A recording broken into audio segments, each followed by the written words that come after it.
श्री सूत जी महाराज कहते हैं, भगवान कृष्ण के प्यारे सखा अर्जुन एक तो पहले ही श्री कृष्ण के विरह से व्याकुल हो रहे थे।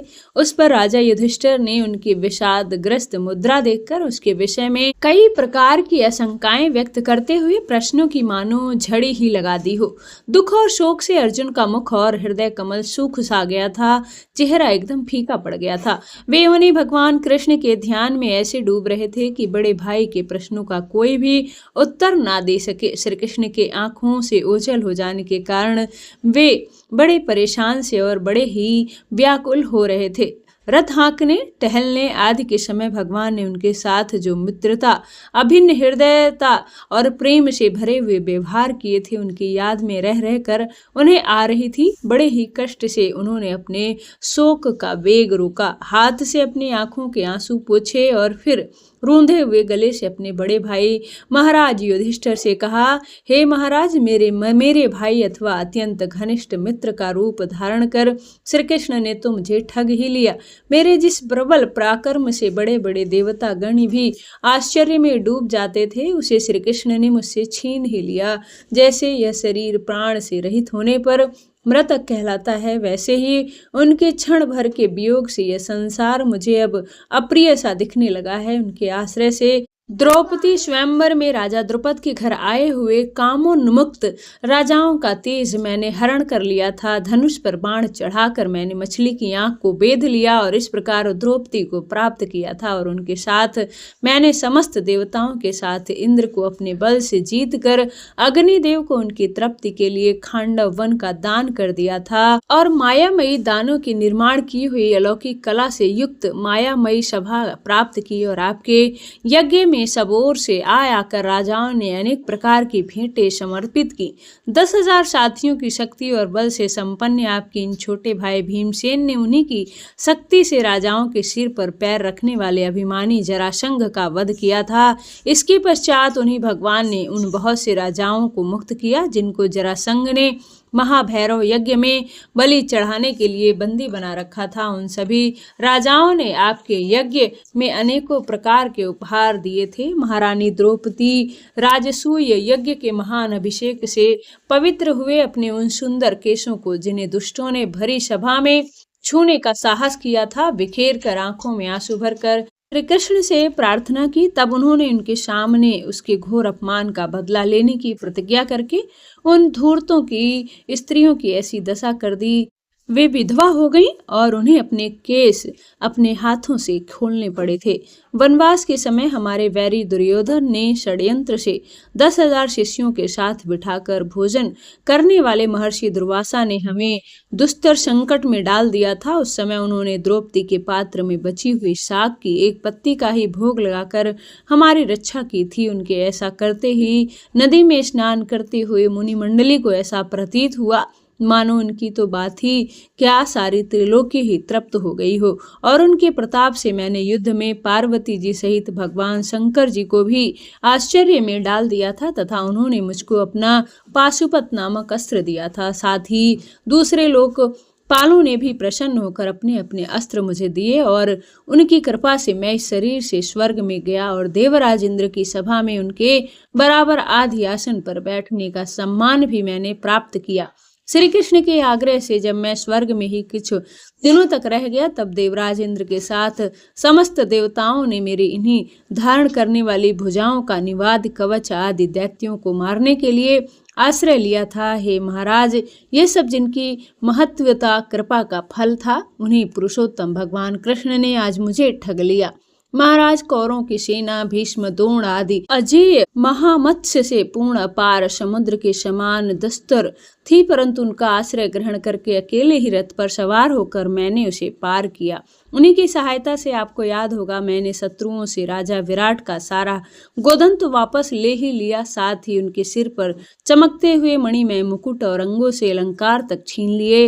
हे भ्राता, श्री कौरवों की सेना भीष्म, कर्ण, द्रोण, शल्य और अन्य बड़े बड़े राजाओं क्षत्रिय वीरों के रथों से शोभायमान थी। उनके सामने मेरे आगे आगे चलकर वे अपनी दृष्टि से ही उन महारथियों की पतियों की आयु, मन, उत्साह और बल को छीन लिया करते थे। द्रोणाचार्य, भीष्म, कर्ण, भूरिश्रवा और सुशर्मा, शल्य, जयद्रथ और बहिरादि वीरों ने मुझ पर अपने कभी न चूकने वाले अस्त्र चलाए थे, परंतु जैसे हिरण्यकश्यप आदि दैत्यों के अस्त्र शस्त्र भगत प्रहलाद का स्पर्श नहीं कर पाते थे, ठीक वैसे ही उनके अस्त्र शस्त्र मुझे छू तक नहीं पाए। ये श्री कृष्ण के भुजदंड की छत्र छाया में रहने का ही प्रभाव था। श्रेष्ठ पुरुष संसार से मुक्त होने के लिए उनके चरण कमलों का सेवन करते हैं। अपने आप को दे डालने वाले उन भगवान को मुझ दुर्वी ने सारथी तक बना डाला। आह, जिस समय मेरे घोड़े थक गए और मैं रथ से उतरकर पृथ्वी पर खड़ा था, उस समय बड़े बड़े महारथी शत्रु भी मुझ पर प्रहार न कर सके, क्योंकि श्री कृष्ण के प्रभाव से उनकी बुद्धि मारी गई थी। हे महाराज, माधव के उन्मत्त और मधुर मुस्कान से युक्त विनोद भरे और हृदय स्पर्शी वचन और उनका मुझे पार्थ, अर्जुन, सखा, कुरुनंदन आदि कहकर पुकारना मुझे याद आने पर हृदय में उथल पुथल मचा देते हैं। सोने, बैठने, टहलने और अपने संबंध में बड़ी बड़ी बातें करने और भोजन आदि तक में तो हम प्रायः एक ही साथ रहा करते थे। किसी किसी दिन तो मैं उन्हें व्यंग से कह बैठता, मित्र तुम तो बड़े सत्यवादी हो। उस समय भी वे महापुरुष अपने महानुभाव के कारण जैसे मित्र अपने मित्र का और पिता अपने पुत्र का अपराध सह लेता है, ठीक उसी प्रकार महाराज, ठीक उसी प्रकार मुझ दुर्बुद्धि के अपराधों को वे सह लिया करते थे।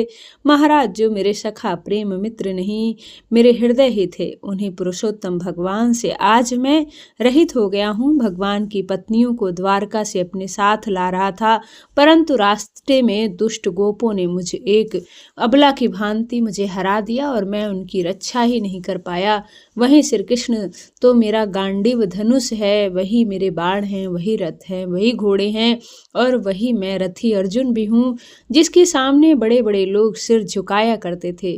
श्री कृष्ण के बिना यह सब एक ही क्षण में नहीं के समान सारे शून्य हो गए। ठीक उसी तरह जैसे भस्म में डाली हुई आहुति, कपट भरी सेवा और उसर में बोया हुआ बीज व्यर्थ हो जाता है। हे राजन, आपके द्वारकावासी जिन सुहृदय संबंधियों की बात पूछी है, वे ब्राह्मणों के शाप वश मोहग्रस्त हो गए हैं।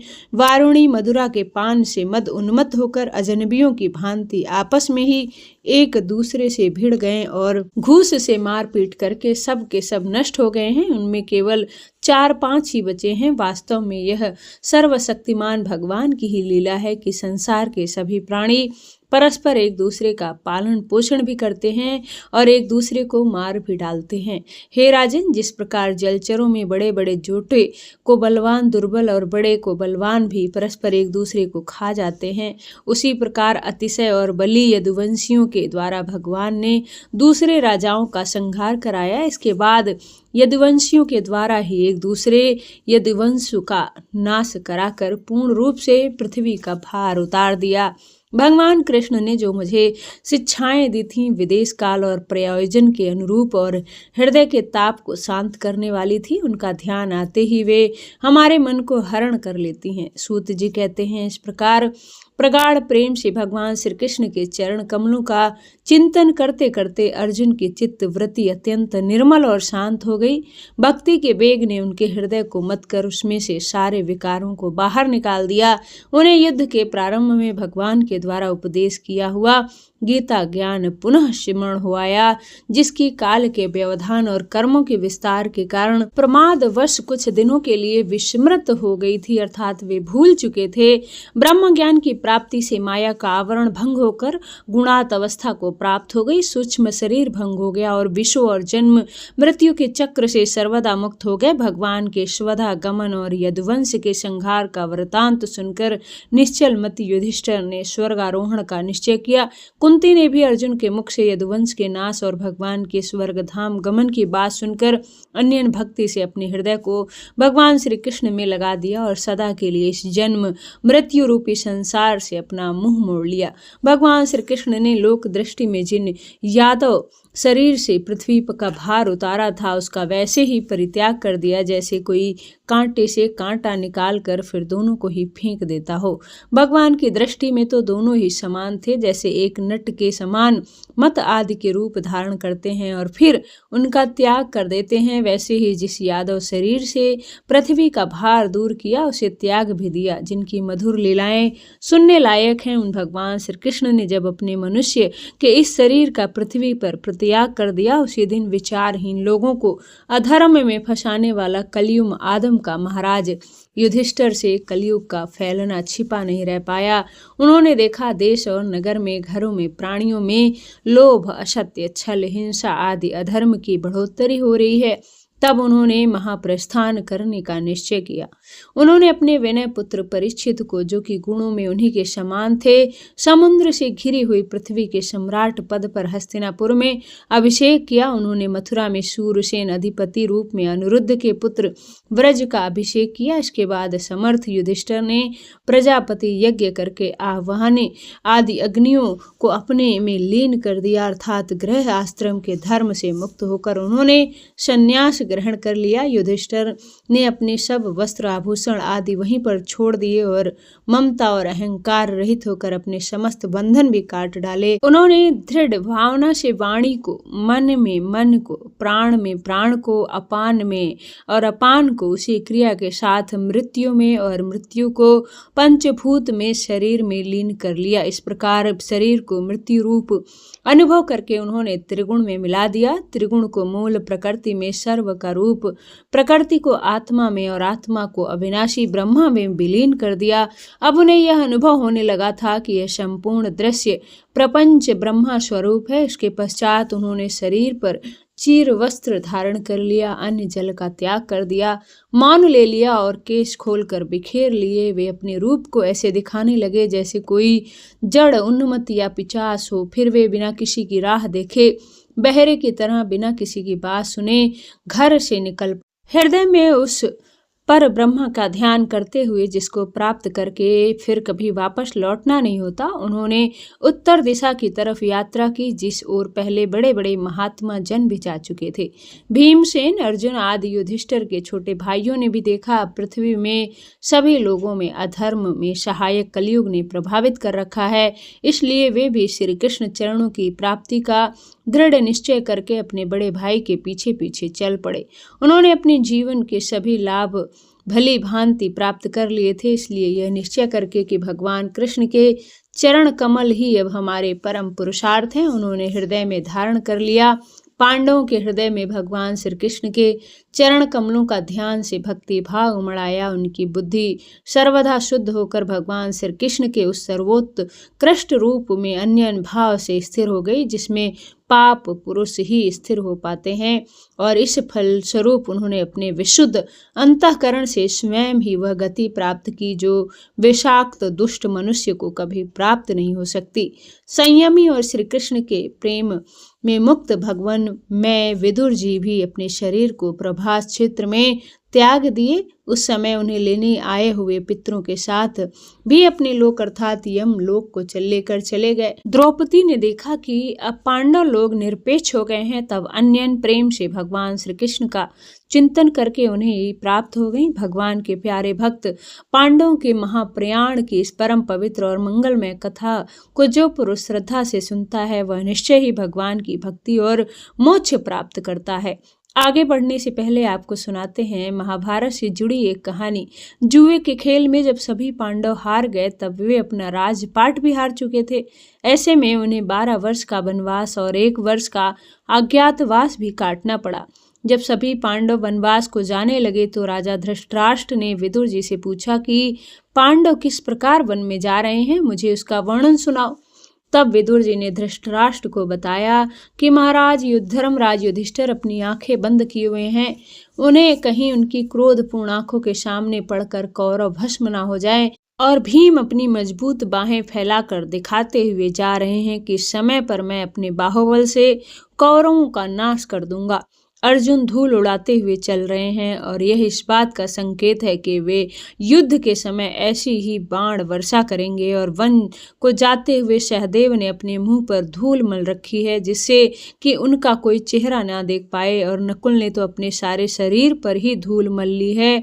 महाराज, इसका अर्थ है कि नकुल चाहते हैं कि मेरा सहज और सुंदर रूप देखकर कहीं स्त्रियां मोहित न हो जाएं और द्रौपदी केवल एक ही वस्त्र पहने केस खोलकर रोते हुए जा रही हैं। उन्होंने चलते समय कहा है कि जिसके कारण मेरी यह दुर्दशा हुई है, उनकी स्त्रियां भी आज के 14वें वर्ष के बाद अपने परिवारजनों की मृत्यु से दुखी होकर ठीक इसी प्रकार हस्तिनापुर में प्रवेश करेंगी। वनवास की पहली रात पांडवों ने गंगा नदी के तट पर प्रमाण नामक बहुत बड़े बरगद के पास बिताई। जब सुबह हुई तो पांडव वन में अंदर जाने लगे, तब साथ में उनके बहुत से भी ब्राह्मण भी साथ हो लिए। यह देखकर धर्मराज युधिष्ठिर को ब्राह्मणों के भरण पोषण की चिंता सताने लगी। तब धम्य ऋषि ने युधिष्ठिर से कहा कि आप सूर्य देवता की पूजा कीजिए। इस प्रकार धर्मराज युधिष्ठिर ने पूरे विधि विधान से और श्रद्धा विश्वास के साथ भगवान सूर्य की पूजा की। भगवान सूर्य ने भी उनकी तपस्या से प्रकट होकर एक तांबे का बर्तन दिया जो अक्षय पात्र था, उसे दे दिया और कहने लगे कि तुम्हारी रसोई में जो कुछ भी फल मूल शाक आदि 4 प्रकार की भोजन सामग्री तैयार होगी वह तब तक खत्म नहीं होगी जब तक द्रौपदी परोसती रहेंगी। इस प्रकार पांडव वन को चले गए और समय आने पर धर्मराज युधिष्ठिर ने अक्षय पात्र से ब्राह्मण को भोजन भी करवाया और दुर्वासा ऋषि के श्राप से भी वह बच गए थे। जब पांडव वन में जा रहे थे तब उससे पहले भगवान श्री कृष्ण ने उन्हें कहा, हे प्रभु, अभी तो द्वापर युग का अंत काल चल रहा है, कृपया आप हमें बताइए कि आने वाले कलयुग में कलिकाल की गति क्या है और कैसी होगी। तब भगवान श्री कृष्ण ने उनसे कहा कि अभी तुम 5 भाई वन में जाओ और वहां पर जो कुछ भी दिखे वह आकर मुझे बताओ, तब मैं उसका प्रभाव तुम्हें बताऊंगा। अब जब 5 भाई वन में रहने लगे तो एक बार 4 भाई अलग अलग दिशाओं में वन भ्रमण के लिए निकल पड़े। 5 भाइयों ने वन में जो देखा उसे देखकर वे हैरान रह गए। धर्मराज युधिष्ठिर जो कि भ्रमण पर थे, उन्होंने देखा कि एक जगह पर किसी हाथी के 2 सूंड हैं। अर्जुन ने जब दूसरी दिशा में जाकर देखा तो उन्होंने देखा कोई पक्षी है और उस पक्षी के पंखों पर वेद की ऋचाएं लिखी हुई हैं और वह पक्षी मुर्दे का मांस खा रहा है। भीम ने जंगल में जो देखा वह बड़ा ही आश्चर्यजनक था। उन्होंने देखा कि एक गाय ने बछड़े को जन्म दिया है। जन्म के बाद वो गाय बछड़े को इतना चाट रही है कि बछड़ा लहूलुहान हो गया। अब सहदेव भी भ्रमण पर थे। उन्होंने जो देखा 6-7 कुएं हैं, आसपास के कुएं में पानी है किंतु बीच का कुआं खाली है, बीच का कुआं गहरा है और फिर भी पानी नहीं है। वन में नकुल ने भी हैरान कर देने वाली घटना देखी। कुल ने देखा कि एक पहाड़ के ऊपर एक बड़ी सी शिला लुढ़क कर आ रही है। कितने ही विशालकाय वृक्ष और शिला से टकराकर उनको नीचे गिराते हुए आगे बढ़ जाती है। विशालकाय वृक्ष और शिलाएं भी उस शिला को रोक नहीं पाई और अंत में एक अत्यंत छोटे पौधे का स्पर्श करते ही वह शिला स्थिर हो गई, एक ही जगह पर रुक गई। इस प्रकार 5 भाइयों ने जंगल से लौटकर श्री कृष्ण को अपने अपने अनुभव सुनाए। पहले धर्मराज युधिष्ठिर ने कहा, हे श्री कृष्ण, मैंने पहली बार 2 सूंड वाला हाथी देखा और यह मेरे लिए बड़ा आश्चर्यजनक था। तब श्री कृष्ण कहने लगे, धर्मराज, अब तुम कलिकाल को सुनो। कलयुग में ऐसे लोगों का राज होगा जो दोनों ओर से शोषण करेंगे, बोलेंगे कुछ और करेंगे कुछ और उनके मन में कुछ और होगा और कर्म में कुछ और होगा। ऐसे ही लोगों का राज्य होगा। कलयुग में इससे पहले तुम राज्य कर लो।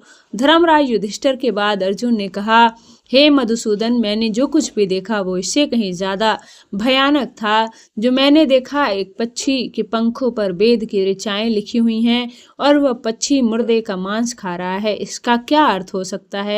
तब भगवान श्री कृष्ण कहते हैं, इस प्रकार कलयुग में ऐसे लोग रहेंगे जो बड़े ज्ञानी और ध्यानी कहलाएंगे। वे ज्ञान की चर्चा तो करेंगे लेकिन उनके आचरण राक्षसी प्रवृत्ति के होंगे। बड़े पंडित और विद्वान कहलाएंगे किंतु यही देखते रहेंगे कि कौन सा मनुष्य मरे और हमारे नाम की अपनी संपत्ति कर जाए।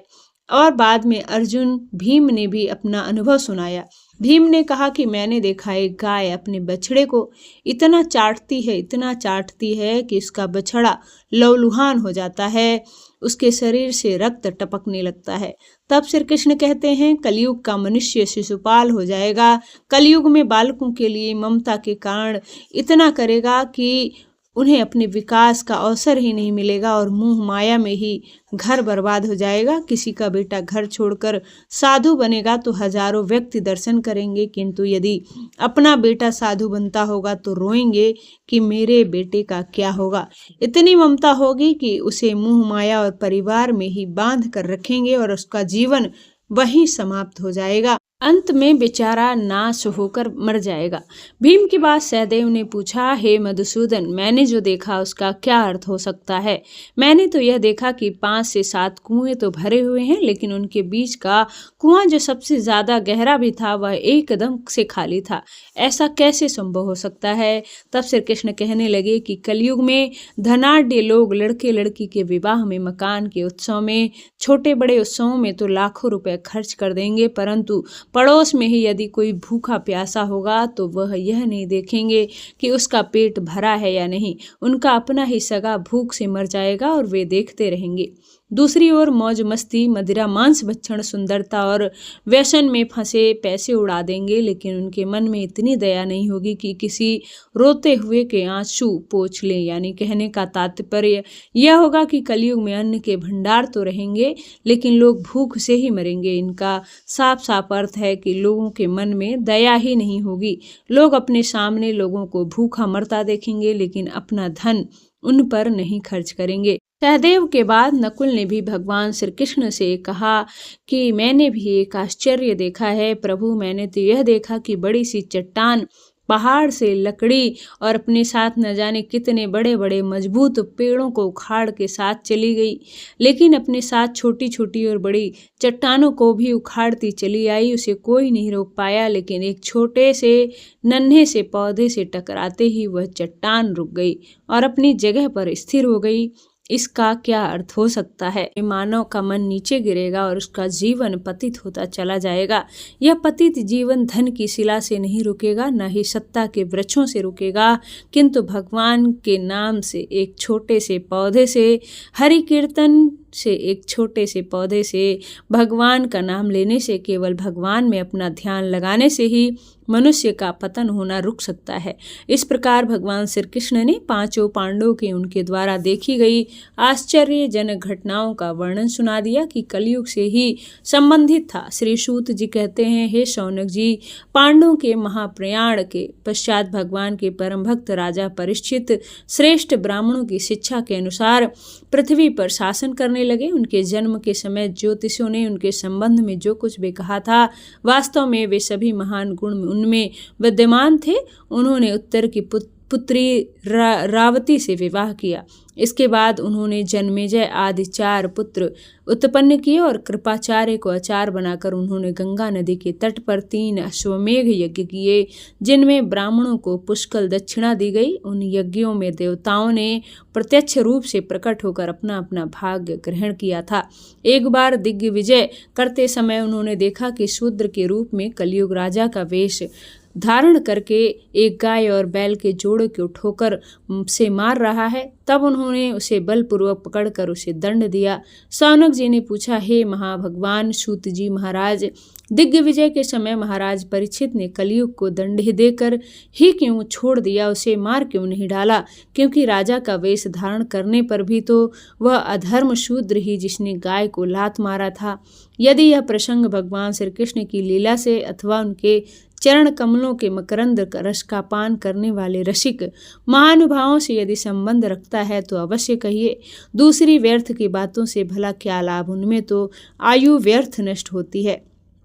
प्यारे सूत जी, जो लोग चाहते हैं मोक्ष परंतु अल्पायु होने के कारण मृत्यु से ग्रस्त हो रहे हैं, उनके कल्याण के लिए भगवान यम का आवाहन करके उन्हें उनके यहाँ शांति कर्म में नियुक्त कर दिया गया। जब तक यमराज यहाँ इस कर्म में नियुक्त हैं तब तक किसी की मृत्यु नहीं होगी। मृत्यु से ग्रस्त लोग, मनुष्य लोग के जीव भी भगवान की सुधा तुल्य लीला कथा का पान कर सके, इसलिए महर्षि योनि ने भगवान यम को वहां बुलाया था। एक तो अल्पायु और दूसरी कम समझ। ऐसी अवस्था में संसार के मंद भाग्य विषय पुरुषों का आयु व्यर्थ ही बीती जा रही है। नींद में, रात में, व्यर्थ में, कामों में, दिन में। जब सूत जी ने कहा, हे शौनक आदि ऋषियों, जिस समय राजा परीक्षित अपने देश में सम्राट के रूप में निवास कर रहे थे, राज्य कर रहे थे, उस समय उन्होंने सुना कि मेरी सेना के द्वारा सुरक्षित साम्राज्य में कलयुग का प्रवेश हो गया है।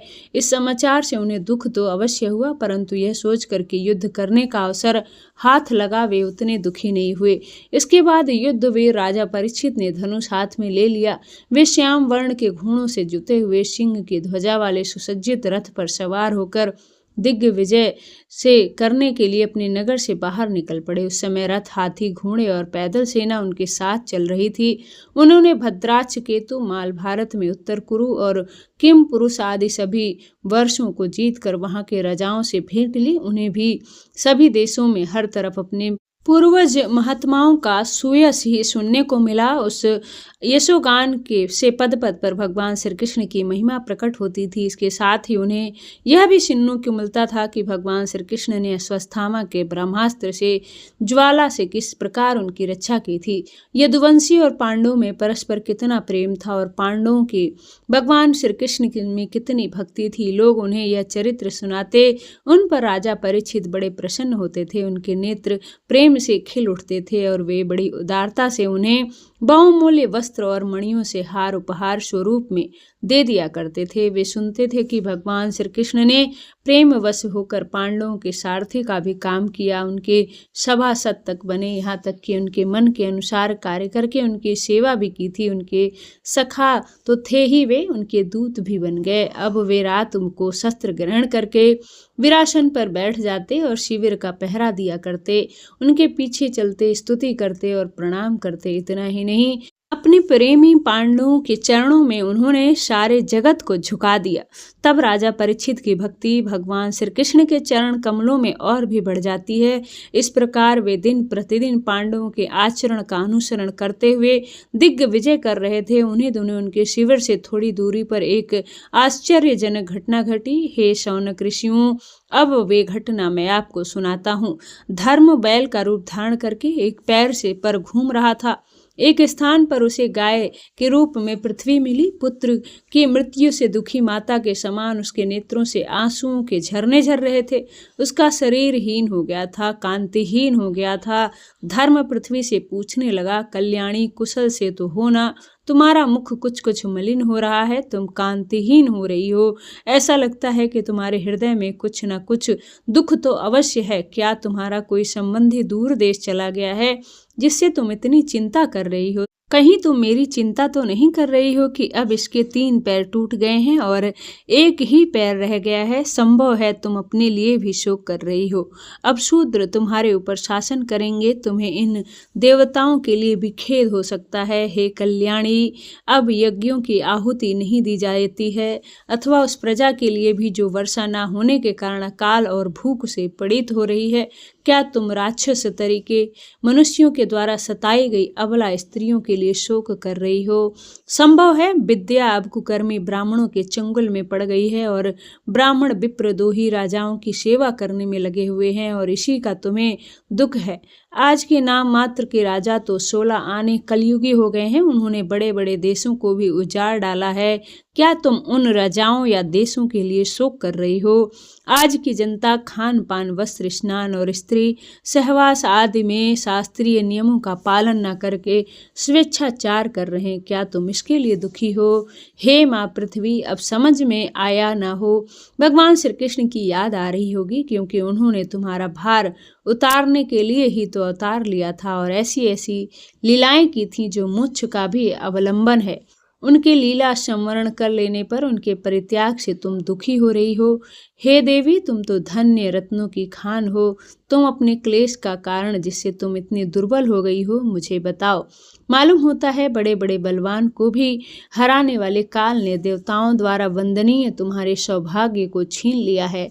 धर्म के इस प्रकार आग्रह पूर्वक पूछे जाने पर पृथ्वी ने कहा, हे धर्म, तुम मुझसे जो कुछ पूछ रहे हो वह तो स्वयं भी जानते हो।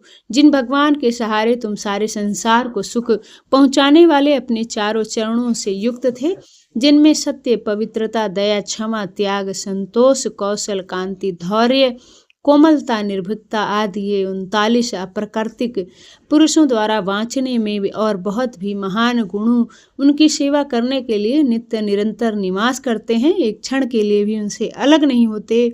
उन्हीं समस्त गुणों की आश्रय सौंदर्य धाम भगवान श्री कृष्ण ने इस समय लोक से अपनी लीला संवरण कर ली है और यह संसार पापमय कलयुग की कुदृष्टि का शिकार हो गया है। यही देखकर मुझे बड़ा शोक हो रहा है। हे धर्म, अपने लिए देवताओं में श्रेष्ठ, तुम्हारे लिए देवता, पितृ, ऋषि, साधु और समस्त वर्णों और आश्रमों में मनुष्य के लिए मैं शोकग्रस्त हो रही हूँ, जिनकी कृपा कटाक्ष प्राप्त करने के लिए ब्रह्मा देवी जी अपने निवास स्थान कमल वन का परित्याग करके बड़े प्रेम से जिनके चरण कमलों की शुभक छत्र छाया का सेवन करती हैं, उन्हीं भगवान के कमल, व्रज, अंकुश, ध्वजा आदि चिन्हों से युक्त चरणों के विभूषित होने के कारण मुझे महान वैभव प्राप्त हुआ था, परंतु मेरे स्वभाव के अंत हो गया। भगवान ने मुझे भागने को छोड़ दिया। ऐसा मालूम होता है कि धर्म, मुझे अपने सौभाग्य पर गर्व हो गया था, इसलिए मुझे यह दंड दिया गया है। तुम अपने 3 चरणों के कम हो जाने से मन ही मन को दृढ़ हो रहे हो, कुढ़ रहे हो। अपने पुरुषार्थ से तुम्हें अपने ही अंदर सब अंगों से पूर्ण और स्वस्थ कर देने के लिए वे अत्यंत रमणीय श्याम सुंदर विग्रह से यदुवंश में प्रकट हुए और मेरे बड़े भारी भार को, जो असुरवंशी राजाओं की सैकड़ों अछोभ या माननियों के मान के साथ धीरज को भी छीन लिया और जिनके चरण कमलों के स्पर्श से मैं निरंतर आनंद से पुलकित रहती थी, उन पुरुषोत्तम भगवान श्री कृष्ण का विरह भला कौन सह सकता है। इस प्रकार धर्म और पृथ्वी आपस में बातचीत कर रहे थे। उसी समय राजश्री परीक्षित पूर्ववाहिनी सरस्वती नदी के तट पर आ पहुंचे। हरे कृष्णा। आज के अध्याय में बस इतना ही। आगे की कथा आप आने वाले के अध्याय में कल जरूर सुने। धन्यवाद।